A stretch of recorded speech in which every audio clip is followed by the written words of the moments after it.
এখন গ্লকোমা সম্বন্ধে আলোচনা করব বিশেষজ্ঞ চিকিৎসক ডাক্তার দেবাশিস মণ্ডলের সঙ্গে। নমস্কার ডাক্তারবাবু। নমস্কার। আচ্ছা, গ্লকোমা কি?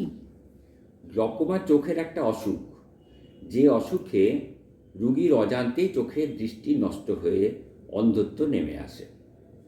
চোখের তো নানান অংশ আছে, গ্লকোমা তার মধ্যে কোনটার উপরে প্রভাব ফেলে? এটা চোখটাকে কাটা হয়েছে, চোখের সামনের অংশ এটা, পেছনের অংশ এটা। চোখের একদম পেছনে এই অংশটা হচ্ছে অপটিক নার্ভ। এই অপটিক নার্ভ চোখ থেকে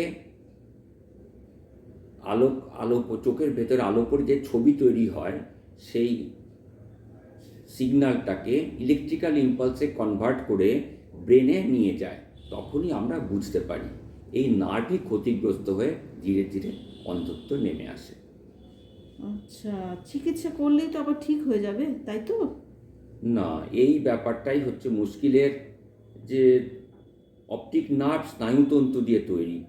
স্নায়ুতন্তু একবার নষ্ট হয়ে গেলে সেটা আর নতুন করে সৃষ্টি করা বা রিপেয়ার করা বা ওষুধ দিয়ে জাগিয়ে তোলা সম্ভব নয়। চোখের দৃষ্টি অজান্তে নষ্ট হয়ে যায় বলছেন, কেন? অজান্তে নষ্ট হয় তার কারণ হচ্ছে গ্লকোমা এমন একটা রোগ যে সেটা যখন প্রাথমিক পর্যায়ে থাকে তখন যে মানুষটার গ্লকোমা হয়েছে সে কোনো লক্ষণই বুঝতে পারে না। আসলে খুব ধীরে ধীরে বহুদিন ধরে আস্তে আস্তে পাশের দৃষ্টি নষ্ট হতে থাকে। হতে হতে যখন এতটাই নষ্ট হয়ে যায় যে মানুষটা পাশের মানুষকে দেখতে পাচ্ছে না বা রাস্তায় হাঁটতে গেলে পায়ের দিকে কোনো কিছু দেখতে পাচ্ছেন না, তখন পাশের মানুষের সঙ্গে ধাক্কা লাগে কিংবা হোঁচট খেয়ে পড়ে যান, তখনই বুঝতে পারে যে তার দেখতে অসুবিধে হচ্ছে।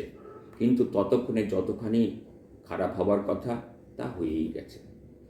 তাহলে উপায় একটাই, এরকম অসুবিধে হবার অনেক আগেই যাতে চোখের গ্লকোমা ধরা পড়ে তার চেষ্টা করা।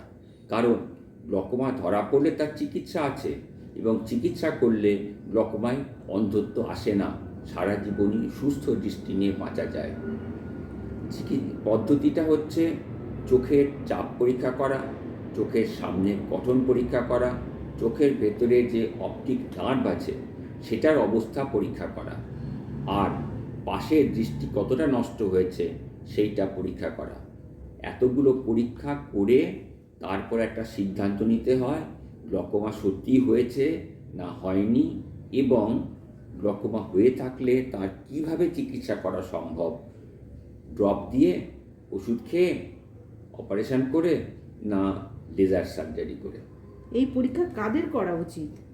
অ্যাকচুয়ালি সমস্ত অ্যাডাল্ট মানুষেরই করা উচিত, তবে যাদের 40 বছর বা তার বেশি বয়স হয়েছে তাদের যেহেতু গ্লকোমা হবার সম্ভাবনা বেশি, তাদের তো করা সবসময়ই উচিত।